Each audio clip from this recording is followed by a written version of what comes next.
እቾ የኔ ጸባይ ሰናይ ማለት ነው። ጆሮ የሀንዬ አባት አንተ ሌባ ነህ። በቃ ከዚህ በኋላ እኔ ደግሞ ትክክለኛ ልጄ የምትሆን መስሎኝ እኔም ደግሞ አባትህ የምሆን መስሎኝ፣ ምክንያቱም አባት የለኝም ብለህ ስትል በጣም አሳዝነኸኝ ነበረ እና ከዚህ ስህተት ትማራለህ ብዬ አምኜህ ነበር፣ ግን አንተ ከዳኸኝ። ምን አይነቱ ልጅ ነህ? ምን አይነቱ ልጅ ነህ? እንደ አባተው እንጂ እንዲህም አትበል። በቀላሉ ከሌብነት መውጣት አይቻልም። አንተ በእኔ ቦታ ሆነ ካላየኸው በስተቀር እኔ ልትረዳኝ አትችልም። እስኪ ንገረኝ፣ ማን ነው ርቦህ ያውቃል? እኔ ራበኝ ብዬ ስለምናቸው ሂድ ጥፋ ከዚህ ከጎኔ ይህ ሌባ እያሉ ነበር የሚያባረሩኝ። ስለዚህ በዚያ የተነሳ ነው እኔ መስረቅን የለመድኩት እና ለሆድህ ብልህ አየህ፣ መጀመሪያ ለሆድህ ከምትሯሯጥ ይልቅ ለጭንቅላትህን ብትሞላው ይሻል ነበረ። ተው እስኪ፣ እኔ ማንበብ አልችል መጻፍ አልችል። ኧረ ተው አባተው ተው።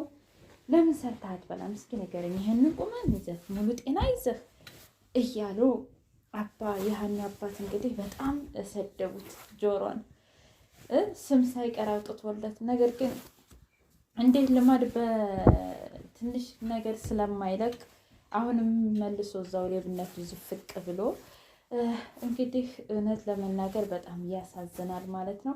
ነገር ግን ደላላው እንደምንም ብዬ አስታርቃለሁኝ፣ ምክንያቱም የሀናን አባት ገንዘብ እየላከ አስታምሚልህ እኮ እንዴት አስበኸው ነው? እስኪ ንገረኝ። እንዴት ትጣላለህ? እንዴት እሳቸው ፊት ትሰርቃለህ?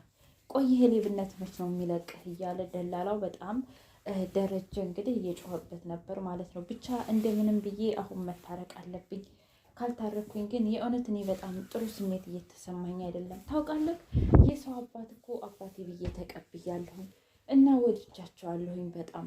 ስለዚህ ከነሱ መነጠል አልፈልግም። ውድና የተከበራችሁ የቻናል ቤተሰቦች እንዴት ናችሁ? ሁሉ ሰላም፣ ሁሉ መልካም። እኔ እግዚአብሔር የተመሰገነ ይሁን ሰላም ነኝ። ለዚህ ቻናል አዲስ የሆናችሁ ሰብስክራይብ በማድረግ ቤተሰብ ይሁኑ። ነባር ቤተሰቦች ደግሞ ስለምትከታተሉኝ ከልብ አመሰግናለሁ። ኖላዊ ድራማ እንደቀጠለ ይገኛል። ሀንዬ የእውነት ትዕግስቷ ዘንድሮ መቼም በየቦታው የሰራተኞች ጸባይ ማለት ነው። የእውነት ደስ ደስ ደስ የሚሉ ነው። እስኪ ያስቡት። ጽናት ጋር ጽናትዬ ደስ ትላለች፣ ሀኒቾ ጋር ሀንዬ በጣም ደስ ትላለች፣ ሶሲ ጋር ሶሲ በጣም ደስ ትላለች። ዘንድሮ ግን ድራማው የእውነት በሰራተኞች የተሞላና ሰራተኞቹ ደግሞ እጅግ እጅግ የተረጋጉ ጸባያሰና ትዕግስተኞች፣ መከራም ስቃይን የተሸከሙ ልክ እኛ የመዳም ቅመሞችን የሚገልጽ ድራማ እየተለቀቀልን ነው። ሰፍ ብላችሁ እናንተ ብቻ ይሄንን ቻናል ሰብስክራይብ እያደረጋችሁ መከታተል ነው። አዲስ እንዲሁም የተማርንበትን ከማን ምን እንደተማራችሁ ኮሜንታተሮችን ኮሜንት እያስቀመጣችሁ አብረን እስከ መጨረሻው ድረስ እንከታተላለን ማለት ነው።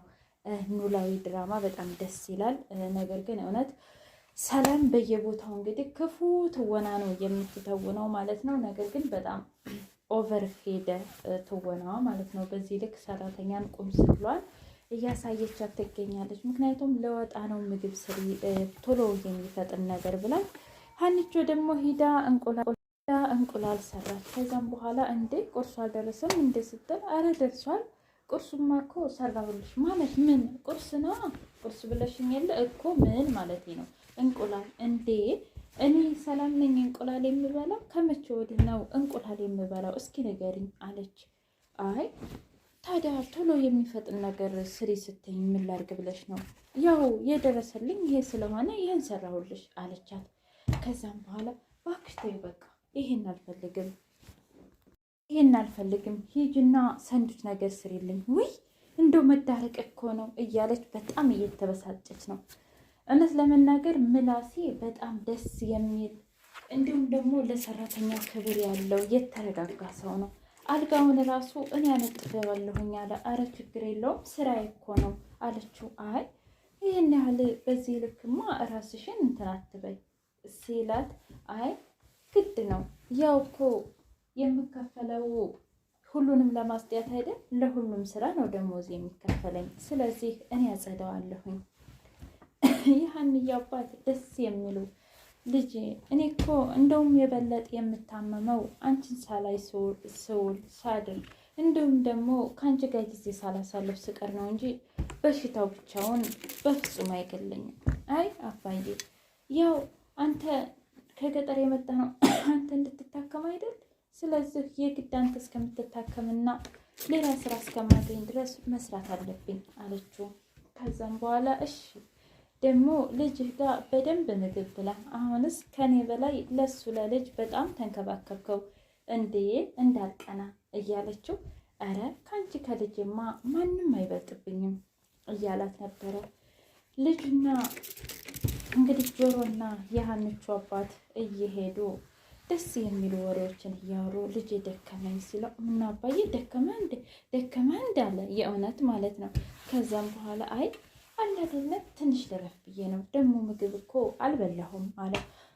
እንደዛ ከሆነማ በቃ እና እንሄድና እኔ ልጋብዝህ ሲለው አይ ባይሆን ሀኒ የሰራችዋለ እሱን እንብላ ሂደን፣ ምክንያቱም ካልተበላ በኋላ ላይ ጉር ነው የምታፈላብኝ አለው። አረ ችግር የለውም አሁን እንሄድና ዝቅርብ ቦታ እኔ ልጋብዝህ፣ በኋላ ግን ሂጄ እኔ ጥርቅ አድርጌ በላዋለሁኝ አለ። እሺ እንደዛ ከሆነ ልጅ ግን እንደው ምን አለ ብሰራ፣ እንደው ስራ ብሰራና ይሄ ሌብነት ቢቀርብህ ሲለው ማን ይቀጥረኛል ብለህ ነው? እኔ እኮ ሀን እንኳ አልቆጠርኩም ሀን እንኳ እኔ አልቆጠርኩም። ስለዚህ ማንን እኔ ይቀጥራል ብለህ ነው አለው። አረ እንደዛ አይባልም ልጅ፣ ሀኒን እንኳ አታያትም? ሁሉም ነገር ትታመታ እኔን እዚህ በሰው ቤት እየተንከራተተች እኔን ለማዳን